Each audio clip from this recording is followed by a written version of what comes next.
প্ৰতিগৰাকী আৰ্টিষ্টৰে জীৱনত এটা কাহিনী আছে। তেখেতৰ সংঘৰ্ষৰ কাহিনী, তেখেতৰ বিফলতাৰ কাহিনী, তেখেতৰ সফলতাৰ কাহিনী। আৰু এই কাহিনী সকলোৱে শুনিব বিচাৰে, সকলোৱে জানিব বিচাৰে। নমস্কাৰ, মই বিপ্লৱ দাস আৰু আপোনালোক সকলোকে জনাব পাই সুখী হৈছোঁ যে আমি আনি আছোঁ এটা নতুন পডকাষ্ট, আৰু এই পডকাষ্টটোৰ নাম হৈছে পডকাষ্ট উইথ বিপ্লৱ।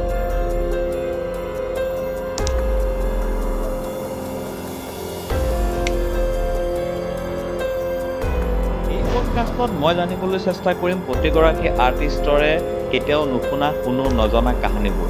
তেওঁলোকক সুধিম কেনেকৈ আগবাঢ়ি গৈছিলে, কেনেকৈ নিজকে মটিভেট ৰাখিছিলে, কেনেকৈ সংঘৰ্ষবোৰ পাৰ কৰিছিলে। এই সমস্ত কাহিনীবোৰ আমি জানিবলৈ চেষ্টা কৰিম, আমি বুজিবলৈ চেষ্টা কৰিম আৰু আপোনালোককো দেখুৱাবলৈ চেষ্টা কৰিম।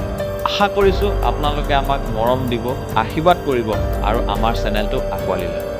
তো অতি সোনকালে লগ পাই আছোঁ এটা নতুন পডকাষ্টত এগৰাকী নতুন আলহীৰ সৈতে। ধন্যবাদ।